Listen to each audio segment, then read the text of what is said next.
Hello everyone, আজকে আরও একটা নতুন মিনি ব্লগ নিয়ে এসেছি তোমাদের সাথে শেয়ার করতে। সকালে ঘুম থেকে ওঠার পর থেকেই কিন্তু আমাদের বউদের মায়েদের কাজ শুরু হয়ে যায়। সারাদিনে কত কাজ থাকে তাই না? সকালে ছেলে মেয়েকে রেডি করে টাইম মতন স্কুলে পাঠানো, তারপর আবার হাজবেন্ড অফিসে যাবে, বাইরে কাজে যাবে, তার জন্য টিফিন রেডি করে তাকে টাইম মতন পাঠানো। আর এরপর যদি আমরা নিজেরা জব করি তাহলে আমাদের নিজেদেরকেও বেরিয়ে পড়তে হয়, তাও আবার কিন্তু মোটামুটি বাড়ির সব কাজ সামলেই বেরোতে হয়। এরপর আবার বাড়িতে এসে বাড়ির সমস্ত কাজও করতে হয়। আর যারা আমরা বাড়িতে থাকি তাদের তো আর কাজের শেষ নাই, সেই সকাল থেকে শুরু হয় রাত্রি অবধি চলতেই থাকে।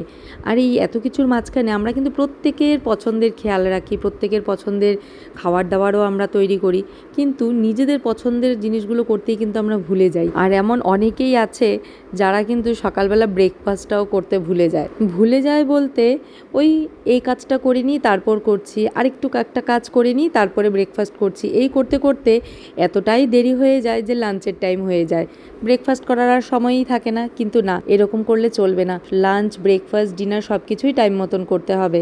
আরে আমরা নিজেরা যদি সুস্থ না থাকি, না ভালো থাকি, তাহলে সবাইকে ভালো রাখবো কি করে? তাই নিজেদেরও কিন্তু পছন্দ মতন খাওয়া দাওয়া, ভালো মন্দ খাওয়া দাওয়া করতে হবে আমাদেরকে। আমরা সুস্থ থাকলে, আমরা বউরা মায়েরা সুস্থ থাকলে কিন্তু আমরা আমাদের বাড়ির ফ্যামিলি মেম্বার্সদের, আমাদের ছেলে মেয়ে হাজবেন্ডদেরকেও আমরা সুস্থ রাখতে পারবো। তাই আমাদেরকেও সুস্থ থাকতে হবে।